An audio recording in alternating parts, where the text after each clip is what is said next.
Hey guys, doing another video on different type of mole and vole traps. This is a spring action spike trap.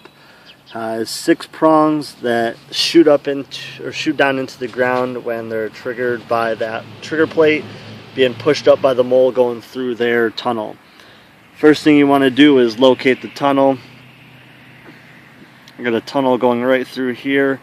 Most of it's pushed down now just because of inactivity, and there hasn't been a whole lot of rain. When it does rain, it's the best time to find them, because what happens is the earthworms come up closer to the surface and the moles hunt for them a lot easier near the surface. So what they do is they push up closer to the surface so you can see different paths and where they're going.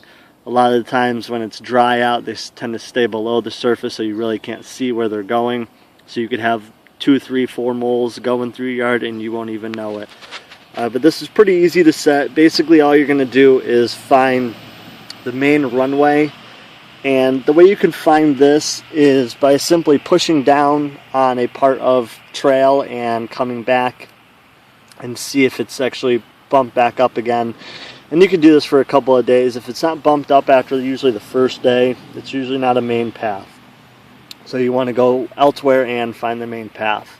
What you're going to do after you find the main path is you're going to basically put the 2 spikes right here on the side of it.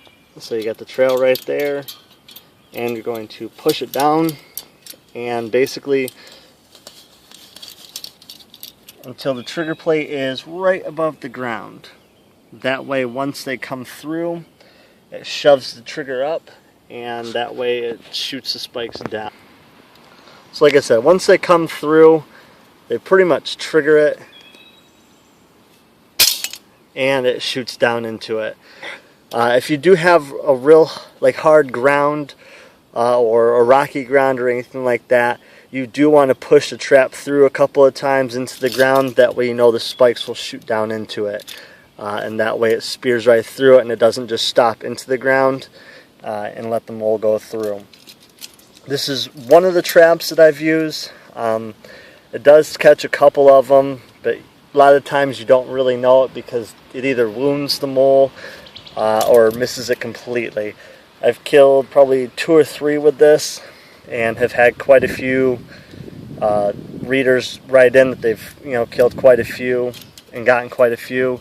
And the reason why I actually get rid of moles is they do some damage. If you're running through your yard and you happen to trip on a molehill, you're going to break your ankle. A lot of livestock, horses, cows, goats, anything like that.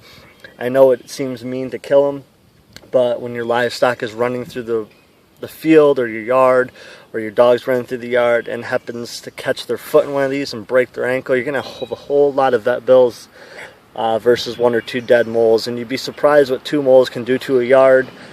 My yard was completely tore up. I actually got rid of 3 moles in it, and the problem went away. Even with a young kid, if you have a baby, toddler, anything like that, and they're running through and happen to catch it, they're going to break an ankle, a leg, foot, anything like that. So that's the reason why I do get rid of these. I know a lot of people are against it, but the live traps, they usually don't work, and the moles do end up outsmarting them. So if you have any questions, comments, if you've had any luck with this trap, post in the comments below. Check out my website. Thanks.